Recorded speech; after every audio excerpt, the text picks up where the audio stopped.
When I got my first aquarium, one of the first things I started worrying about was how much should I feed my fish? Is 1 time a day okay? Then why are they still begging for food all the time? Help! Hi, my name is Irene with Aquariumcoop, and as a beginner, I kind of found it really confusing that all the different fish food packages were saying something different. They would say feed them anywhere from 1 to 3 times a day, what they can finish in 2 to 5 minutes. Like, that seems like a really wide range.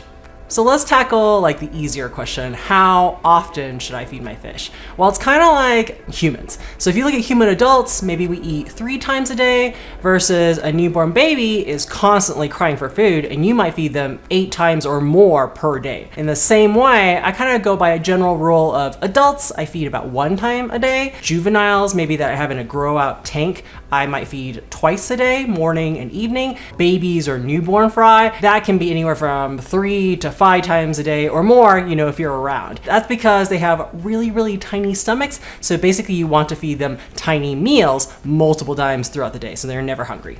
On a related note, what is the best time to feed aquarium fish? Now, I've never really given it much thought just because most fish are awake during the daytime. They're diurnal. I guess I'd like to wait at least 10 to 15 minutes after the aquarium lights have come on for the day, just so that all the fish are awake and alert and more likely to attack the food immediately instead of letting it kind of float to the bottom and escape. Versus if I have more nocturnal species like coolie loaches or plecos, I definitely want to wait until the aquarium lights are off for the day. That way the other diurnal fish are less active and then the night owls have a better chance of getting more food. So let's move on to the hardest question. What you really want to know is how much food to feed the fish. And unfortunately, it really depends because what's the size of the fish? How active are they? Are they a really fast swimmer? Or are they an ambush predator? Are they breeding all the time, fighting all the time? What's the water temperature even? Higher temperatures tend to increase metabolism, which means they'll eat more. All that being said, some of the articles I've read have suggested feed 0.5 to 2%, so roughly 1% of the fish's body weight. So if you had let's say an Oscar cichlid that was roughly 100 grams, you'd feed it 1 gram of food. However, I keep mostly nanofish, so that's gonna be really, really hard to weigh. So another thing I read was that a fish's eyeball is roughly the size of their stomach, so you would feed them the amount of food that fits in their eyes. So that's kind of the starting point that I go with. So let's say I have a school of tetras and their eyeballs can hold, roughly 3 nano pellets. And if I have 25 tetras, that's about 75 pellets. Let's say I go to the effort of counting them out approximately. Let's say it's about the size of a dime, okay? So then I'm gonna use that size to roughly approximate how much other food I'm gonna feed, like a dime size of frozen food, a dime size of rapashi. And I know these foods all have different caloric values or nutritional density to them, but it's just an approximation. My main goal is I want to make sure those tetras from now on have a slightly rounded abdomen. So this is a starting point. And if you don't know, if this is the first time you're keeping a species, you can absolutely just go online, look for pictures of healthy versions of these species, and that's what your goal is.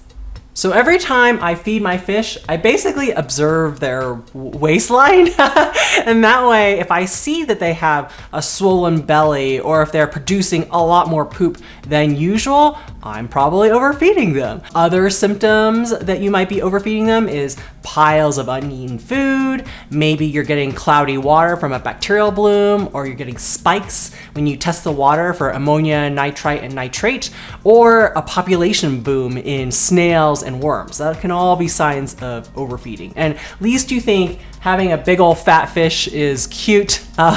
Obesity can cause health issues like fatty liver disease and constipation and bacterial and fungal infections from having bad water quality. So thankfully, the solution is real easy. Feed less food. Consider fasting your fish maybe 1 or 2 times a week. And of course, remove any uneaten fish food in the aquarium. And that can really depend because maybe a flake food, that tends to dissolve pretty quickly, so I might remove it after 10 minutes versus something like a blanched zucchini slice or rapashi gel food, that'll leave up to 24 hours in the tank because it won't dissolve. Also, make sure your other family members or roommates aren't secretly feeding your fish without you knowing, because, you know, they're gonna come up to the tank and they see these fish begging. They're opportunistic feeders. In the wild, they don't know when their next meal is gonna come, so they always look like they're hungry, even if you just fed them an hour ago. So I guess bottom line, hide all your fish food from your friends. On the other hand, if my fish have really skinny bodies or sunken in abdomens, if they have paler colors than normal, or if they're slowly dying off one by one, it might be time to increase their portion size because you might be underfeeding them. Now, just be aware that some of these symptoms can be similar to a fish that has internal parasites or worms in them. So, for example, I had a case where I was feeding my inlers live bears plenty of food, and yet they were still fading away one by one. So in that case, I did have to treat them with some dewormers like Paraclins and Expel P to completely make sure they were clean of internal parasites. And then they were fine. So then some of you may be wondering, what happens if I forget to feed my fish? How long can they go without food? Well, the good news is, in our experience at least, adult fish can go like 1 week plus without food. So if you're going on vacation or you gotta travel out of town, you typically don't need to have somebody feeding them. However, that's adult fish. So if you have like baby fish, you know, they do need to constantly eat. So in that case, I would recommend getting either a pet sitter, or if they're maybe a little bigger, consider setting up a automatic fish food feeder that could feed out some really tiny foods multiple times a day. So don't forget that little trick where you can put a piece of tape on the opening of the fish food feeder and make sure that opening is really small so only a little bit of food comes out, again, multiple times a day. Now, if you're not sure what kind of fish food to eat, well, you're in luck because I just made a video on my top 10 favorite fish foods that you've got to try. So check it out and don't forget to enjoy Nature Daily.